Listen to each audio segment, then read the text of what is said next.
So recently I came across a Reddit post titled "A Simple Fire at 41" where the person wants to retire at 41 years old with just 400k in savings, 255k in CPF OA, and no other investments. While this idea initially seems preposterous, he also pointed out that he achieved FRS, which means his retirement plan is more or less sorted out. He has no kids, no debt, no car, and his home has already been fully paid for, which means his expenses are very low. But the question is, given that the cost of living and the inflation rate in Singapore is high, can you actually retire in Singapore with just 400k? That's why in this video, I'll be going through his plan, share my thoughts on it, which no one asked for, and how I would improve it if I were in his shoes.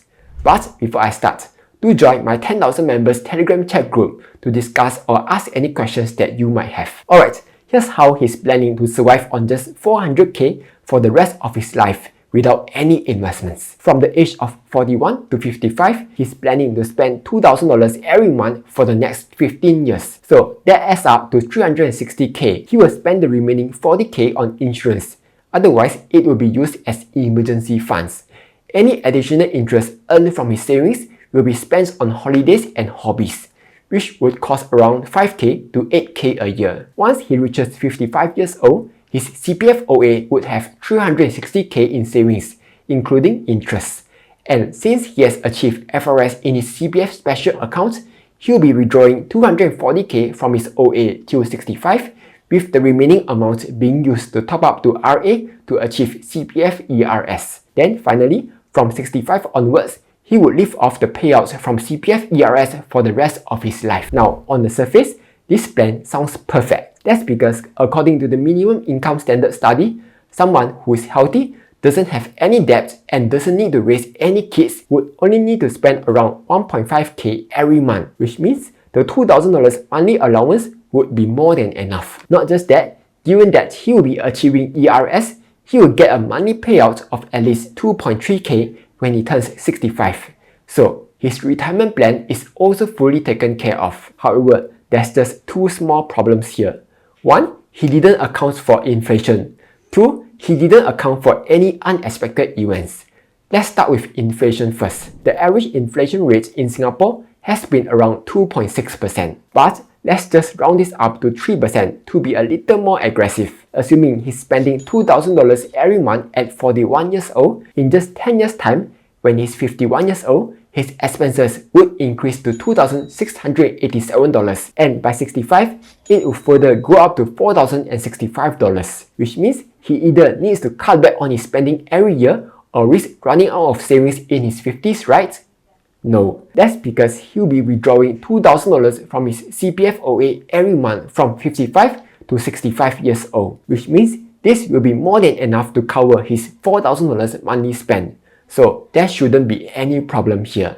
But then, here's where things can go wrong. 1. He is allocating 5k to 8k a year for backpacking holidays and hobbies. If inflation remains high, say about 3%, this expense will slowly increase every year, and by the time he reaches 55, it will have gone up to around 6.7k to around 10.7k. On the other hand, if inflation is low, his savings interest would go down as well. In that case, he won't be getting a 2% average return from his savings. Either way, he would run out of backpacking holiday and hobby money in his 50s. Second, while the ERS payout for the rest of his life sounds good, the problem with this is that this amount is fixed for life. So he will again run into the same problem, where as inflation creeps up, he will have less and less spending power until he eventually finds that he has barely enough money to pay for his expenses in his 70s. Besides inflation, he also didn't take into account any unexpected events, such as critical illness, accidents, or large expenses, like a friend's wedding. Sure, he already has some insurance coverage, but the payout typically only covers for a few years. And if the event is far more serious than expected, there won't be enough money for additional expenses like TCM, hiring a helper to take care of you, buying supplements and equipment, and a change in diet. Quick pause. Longbridge is currently giving out one free Apple share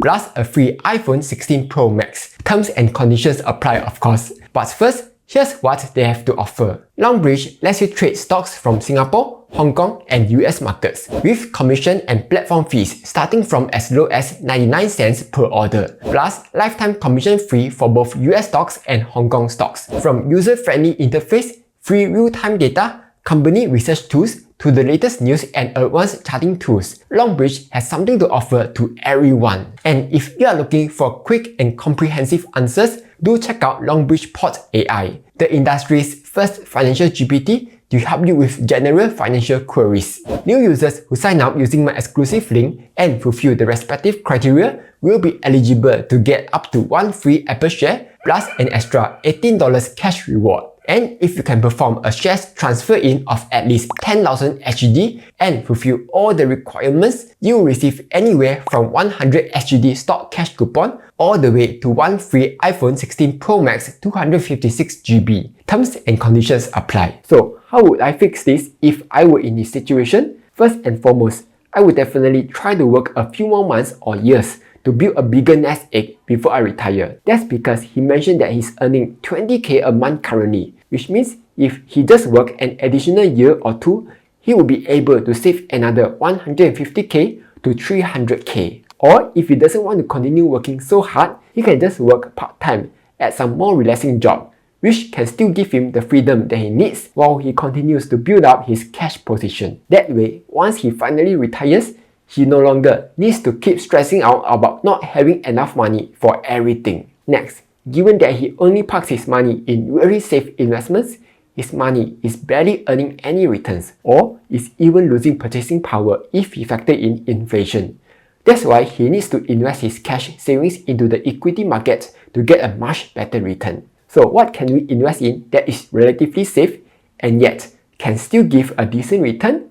The one investment that comes to mind would be the All World Index Fund, something like VWRA or FWRA, which invests in large and mid-sized companies from all around the world. It has a few thousand holdings, which means it is very diversified. You don't have to do a ton of research to stay updated, and best of all, the management fee is low, costing less than 0.22% per annum. But why not the S&P 500? Now, even though the S&P 500 can potentially give a much better return, it is a lot more volatile.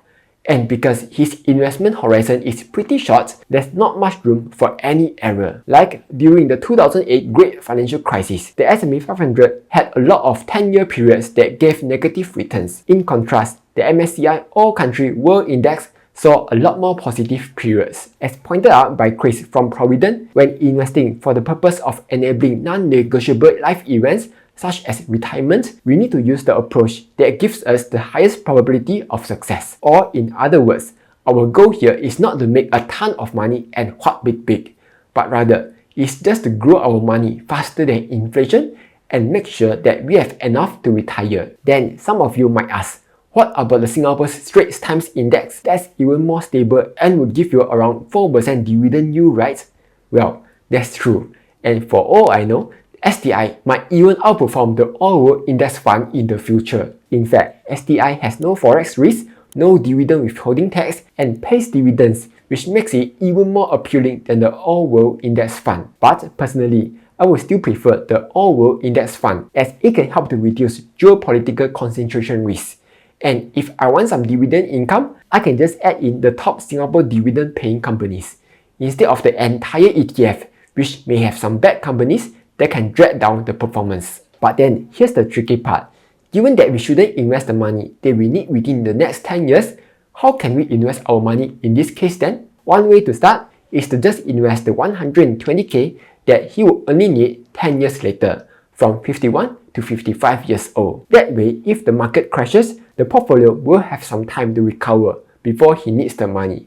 Or if it doesn't crashes and give a conservative 6% return per annum, it could grow to $214,900 when he reaches 51 years old. 2. To protect the portfolio from market crashes, I will also add in an annuity plan. An annuity plan is similar to CPF Life, where we first contribute money to it during the accumulation period, then after it matures, you will get a lump sum payout or monthly payout. In terms of total payouts, it definitely won't be as good as CPF Life. But The good thing about annuity plan is that it is customizable and you don't have to wait till 65 years old to start receiving payouts. Side note, if you are looking for something like that, you can talk to Kelvin, whom I'm working with, to see how you can improve your finances, yeah? Then for money that I'm not planning to use within the next 1 to 10 years, I will just park the money somewhere that can give me a slightly higher return than what the banks are offering. For example, Endowus Cash Smart Ultra, Stash Away Simple Plus, UOB AM Cash Plus Extra, and so on. Now, besides improving the returns of our cash savings, we can also look to improve the returns of our CPF OA savings. That's because there's 255k sitting in there, earning a very low 2.5 to 3.5% interest. So, same idea here. For money that you do not need right now, just invest it into a broad-based market index fund, like the Amundi Index MSCI World Fund that can be found in Endowus. Or if you prefer someone to manage your investments for you, the Endowus flagship portfolio is also a good alternative. Oh yeah, before you go and all in your money into investments, it's important to remember that the market doesn't always go up in one straight line, even though it seems like it has been doing that recently. According to a study by Vanguard, lump sum investing outperforms DCA 68% of the time. But at the same time, the difference in returns between the two strategies is actually very little. In that case, DCA would be a better strategy, as it will give you a better peace of mind, as you won't be risking all your money at one go and have to pray that the market will only go up from here. So just take your time and slowly dollar cost average into the market. Market up, you buy. Market down, you cry a bit, then you buy more. Then if ever there's a big drop, like 5% or more, you can lump sum invest a little more money in to buy the dip. Last but not least, I understand that even though he has already retired and no longer wants to actively work for money, there's also no harm to earning some additional side income. Because right now, his retirement life will consist of just waking up, eating, going to the gym, dancing, and playing computer games, which sounds fun at first, but may be boring after a while. So, for example, if he could list his house as a Shopee collection point, he could earn 30 cents per parcel. Or if he or his wife often shop at Shopee, he can share his affiliate links and earn around 5 to 10% commission on every successful referral. Otherwise, he can also blog about his retirement life, and who knows, it could lead him to somewhere. Anyway, that's all for this video. Hopefully, you found it useful. Like, share and subscribe, as I'll be posting new videos every Monday, Wednesday and Friday.